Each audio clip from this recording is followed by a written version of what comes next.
Following the announcement by the federal government that they will now start to prioritize made in Nigeria goods in all procurements by the federal government, this is coming nearly 2 years into the life of the administration. One wonders why they didn't do this from the start.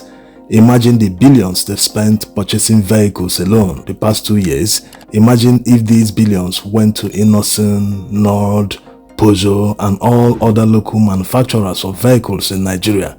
That will obviously encourage them, provide more jobs for Nigerians. The federal government cannot always be telling Nigerians to buy made in Nigeria goods, while they always prioritize buying foreign-made goods.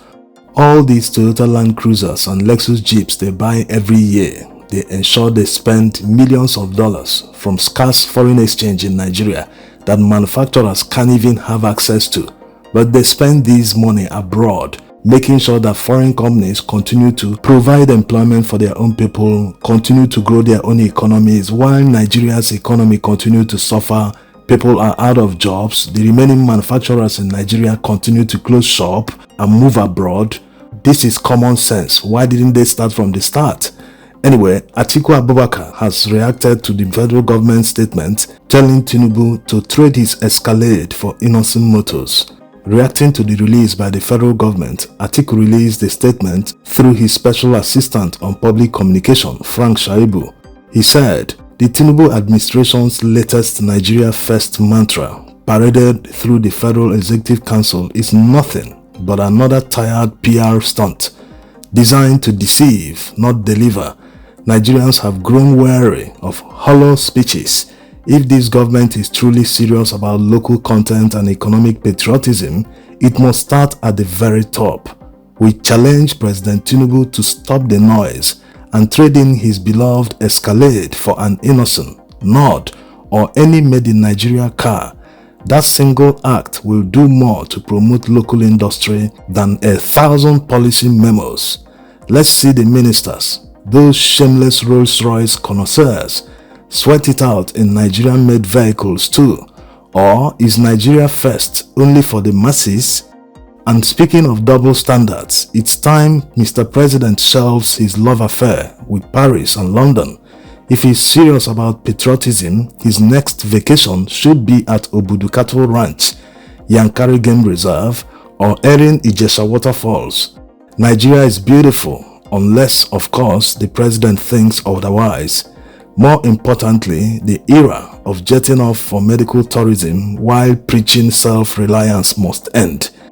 We demand that Tinubu, champion of Nigeria First, conduct all future medical checkups at Luth, National Hospital Abuja, UCH Ibadan, or even the 41 billion naira Akwa Ibom world-class hospital built by Uncommon Transformer in Uyo. If these hospitals are good enough for ordinary Nigerians, they should be good enough for their commander-in-chief.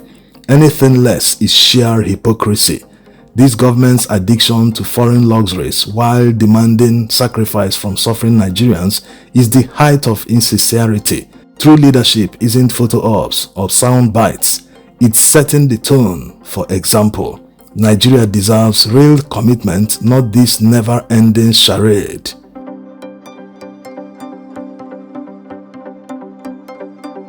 It's a charade indeed. Talking about Tinubu's economic policies or other general policies can be very tiring because they are always devoid of common sense. How can a government prefer to increase customs duty in order to generate more revenue to reducing the revenue in order to promote more commerce?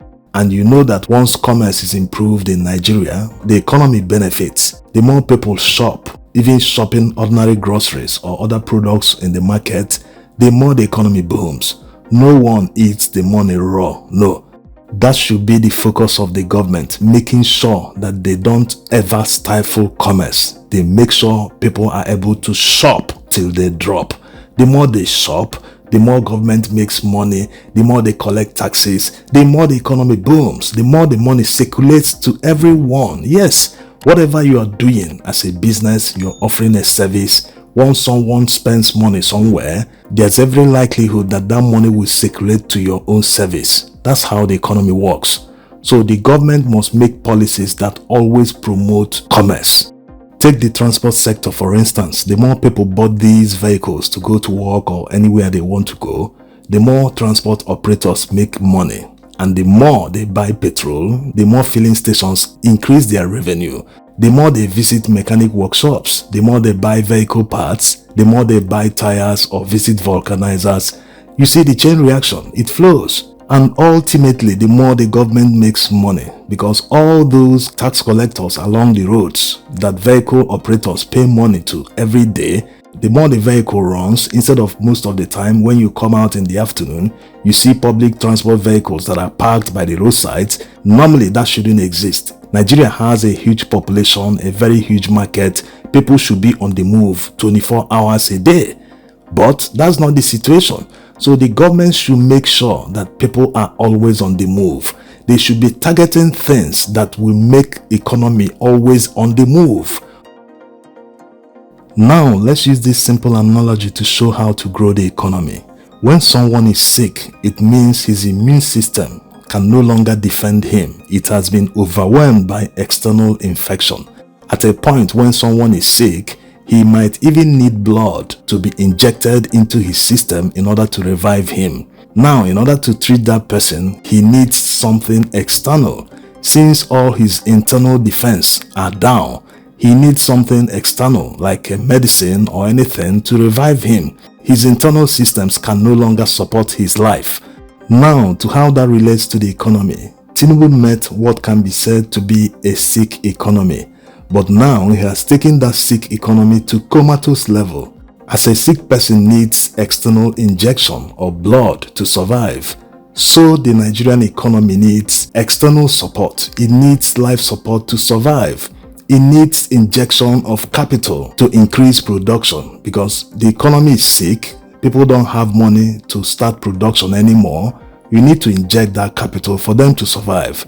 Not just financial capital, they also need reduced taxes, because if someone is trying to survive, he's trying to stay afloat. You do not try to pump more water when the person is already trying to pull himself out of the water. In other words, they are doing the complete opposite of what the economy needs to survive. Instead of injecting more blood into the economy for it to stay afloat, they are sucking more blood out of the economy. Just like a sick person needs blood to be injected into his system to survive, it's like sucking blood out of a sick person. So this is the problem. They are overtaxing an already weak economy instead of injecting capital or injecting subsidies to make sure the economy survives.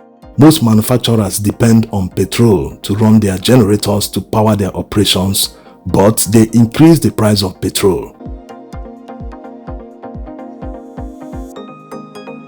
Okay, now they increase the price of petrol. Most of them have to do what? They have to fall back on the public utilities.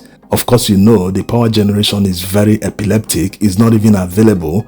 But let's assume that they can have access to about 5 or 4 hours of electricity per day. Now they can scale their production to meet that, to say, okay, let's just focus on producing only 5 hours a day. Instead of allowing them to rely on that, since you've increased the petrol price, boom, they increase the electricity tariff. As if that was not enough, they are now planning to increase it further. They are advertising currently, telling Nigerians to get ready that electricity tariff will be increased to a level where the government no longer subsidizes it. So you can imagine the two lifelines that a manufacturer can depend on in order to be productive and create employment in the economy. They have made sure it has become very expensive, which effectively means that manufacturing in Nigeria will be so expensive that finished goods will be more expensive than imported goods. So making them practically uncompetitive. Again, as if all these weren't enough, they are now planning to ban the importation of solar panels. How can this be possible? All the energy sources that manufacturers can rely on to run their operations, they are making them very, very expensive. How can this be possible? From a government that is telling Nigerians that they want to grow the economy to more than $1 trillion GDP. There are SMEs that their power demands are so small they can rely on solar panels and batteries to run their operations. The ban on solar panel importation means that they will run out of business, because without power they cannot be in business. They cannot run their operations. This is common sense, but it won't be common to someone who has an objective. And that objective is not growing the economy. It is killing it to make sure no production can happen here. Thanks for watching.